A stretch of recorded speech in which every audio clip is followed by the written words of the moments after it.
Bonsoir à vous tous et merci de nous retrouver dans le programme du soir. C'est New World Info ce jeudi. Dans le décryptage de l'actualité, nous parlerons du Nigeria. On va évoquer la libération des lycéennes de Zamfara et sa coup de rançon. On pose la question à Mamadou Diouf ce soir. Bonsoir Mamadou Diouf. Bonsoir Samuel.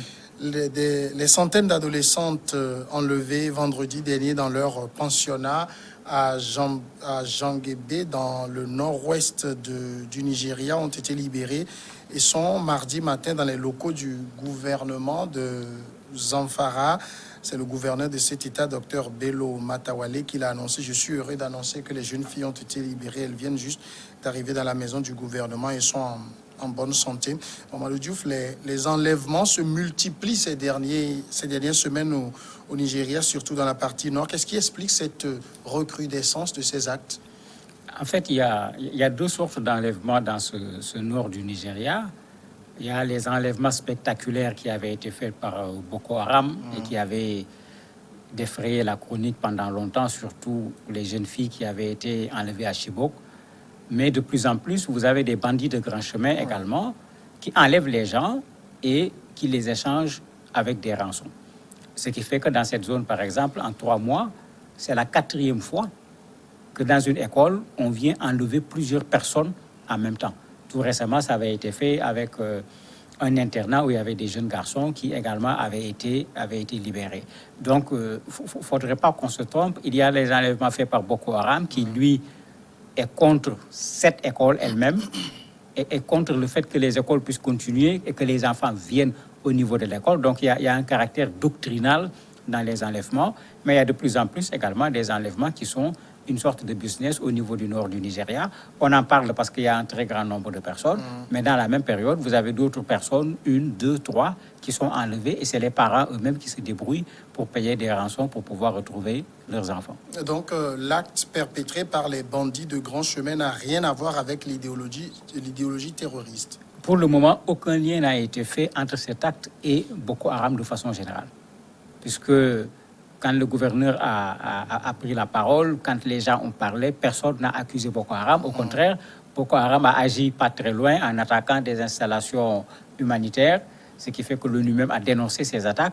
Mais sur ce cas-ci, on ne parle nulle part de Boko Haram. Même les filles qui ont témoigné, ils ne parlent pas de Boko Haram. Ils disent qu'ils étaient gardés par de jeunes garçons, des gens qui n'étaient pas très âgés, qui avaient des armes, qui leur disaient tout simplement que celle qui va essayer de fuir, on va la tuer. Donc, on n'a pas encore d'éléments pouvant dire que c'est Boko Haram à l'heure où nous parlons. C'est plus une logique de rançon qui gouverne ces genres d'enlèvements. Mais bien sûr, puisque le gouverneur l'a dit, ils l'ont dit, les autorités locales ont toujours dit, nous n'avons jamais payé de rançon. Mais bon, ce groupe qui a enlevé 279 filles, qui a libéré 279 filles, quel était l'objet de l'enlèvement? Si c'est Boko Haram, on sait de quoi il s'agit. Si ce n'est pas Boko Haram, c'est quoi l'objet de l'enlèvement? Pourquoi les avoir libérés intégralement au bout de 4 jours?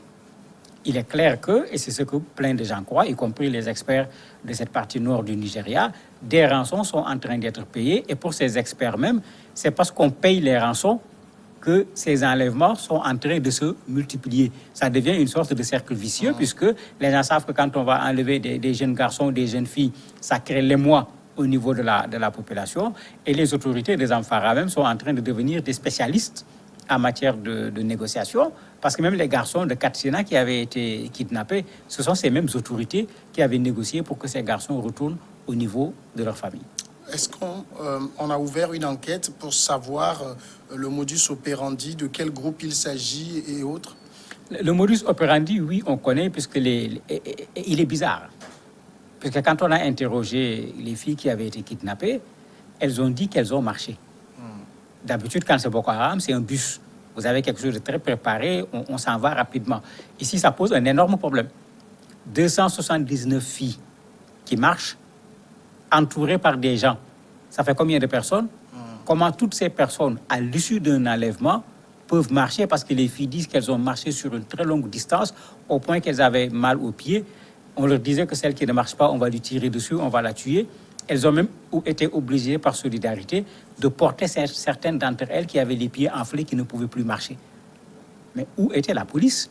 On nous disait que l'armée est partie, ils sont en train de faire du ratissage, ils sont en train de poursuivre ces gens, mais des gens qui marchent, on n'a pas besoin de courir pour les attraper. Ça pose vraiment un énorme problème. Et ça, c'est le témoignage de la jeune fille qui amène les gens à s'interroger, mais qu'est-ce qui a été fait de façon concrète pour les retrouver après l'arrestation, si elles ont dû marcher, parce qu'elles ont dû, à un certain moment, elles se sont reposées pendant des heures avant de reprendre la marche pour qu'on les mette quelque part dans une forêt, puisqu'elles ne parviennent pas à donner le lieu où elles ont passé leur séjour sous la garde de ces jeunes dont je parlais. Donc, sur cet aspect, il y a vraiment un sérieux problème. Qui est l'auteur maintenant du rapt? Pour le moment, ni les autorités des Zamfara, ni le Nigeria en tant qu'État, ni l'armée, personne n'a encore dit que c'est tel ou c'est tel autre groupe. Est-ce qu'il y a des groupes de bandits de grands chemins connus, identifiés, qui agissent dans ces zones? Connus, oui, puisque le gouverneur des Zamfara, en s'expliquant, a dit qu'en fait, s'ils réussissent souvent à faire libérer ces jeunes, c'est parce que parmi ces terroristes, tout comme parmi ces bandits de grands chemins, il y a des repentis. Et ces repentis connaissent bien les personnes qui font ces rapts-là. Généralement, ils disent que c'est par eux qu'ils passent comme intermédiaires pour prendre contact avec l'éventuel groupe qui a pu faire ce rapt-là. Et c'est par ce canal qu'ils parviennent à négocier jusqu'à obtenir la libération des otages. Ce qui veut dire qu'il y a des groupes qui sont sur place, qui sont connus, puisqu'il y a des intermédiaires par lesquels les autorités locales passent pour pouvoir prendre langue et négocier la libération des otages. Est-ce que c'est parce que la zone est si perméable, le niveau sécuritaire est si faible? Oui, mais c'est ce qui est curieux, c'est la zone la plus instable du Nigeria aujourd'hui. Mais le minimum que les gens peuvent attendre, on a déjà vu ça avec Chibok, on nous avait dit que ça ne va plus se produire. On a revu, et en 3 mois, si on le voit 4 fois, mais il y a de quoi se poser la question, parce que c'est à quoi on assiste à chaque fois, c'est des gardes qui sont au niveau de l'école, qui échangent des coups de feu avec les ravisseurs. L'armée est toujours venue alors que les faits sont déjà accomplis, les otages sont déjà partis. Que quand le gardien témoignait, c'est ce qu'il a dit, ils ont fait des échanges de coups de feu, mais bon, eux, ce n'est pas des militaires, ils avaient juste quelques armes pour pouvoir protéger l'école, mais ce n'était bien sûr pas suffisant. N'oublions pas que lors du dernier rapt, il avait été dit que des forces de sécurité vont être mises au niveau des internats pour pouvoir sécuriser ces écoles, mais c'est comme si cela n'a pas été fait. On est dans la même zone d'action? On n'est pas exactement dans la même zone d'action, puisqu'ils l'ont fait à Katsina, ils l'ont fait à Zamfara. Ce n'est pas exactement la même zone d'un point de vue géographique, mais nous sommes toujours dans le nord du Nigeria.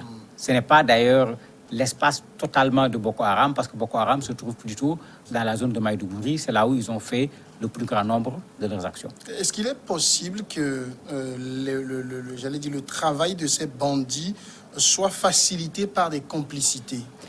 Depuis le départ, tout le monde y pense.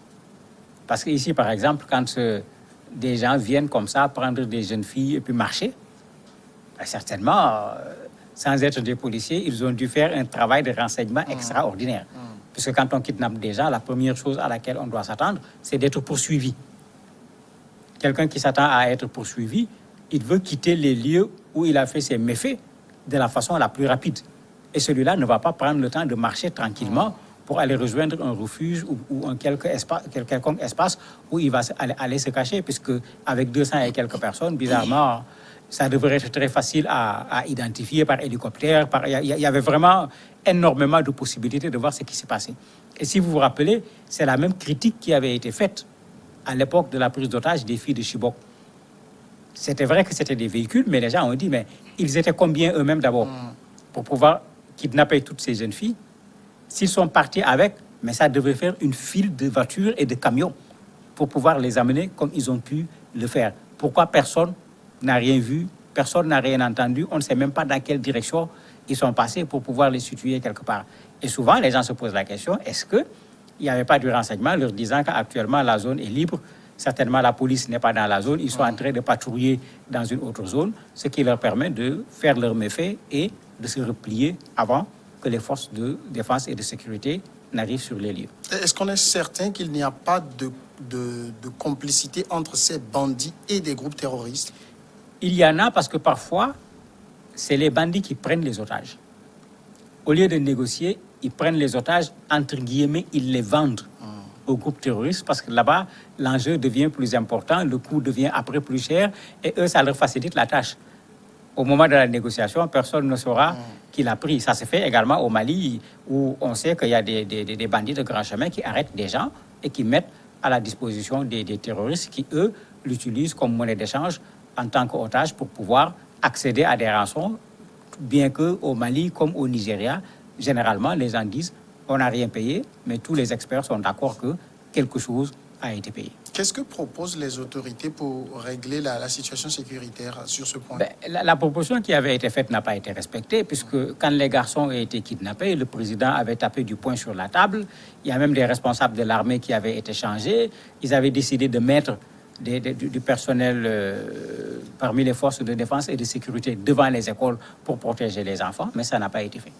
Espérons que cette fois, ça va être fait parce que si ça continue comme ça, c'est comme si les autorités ne tiennent pas en compte ce qui se passe dans les écoles. Et ce que les gens craignaient, c'est ça qui va se produire. Les parents vont hésiter à mettre leurs enfants dans les internats parce que c'est au niveau des internats qu'on vient kidnapper les enfants. Mamadou Diouf, merci d'avoir répondu à nos questions.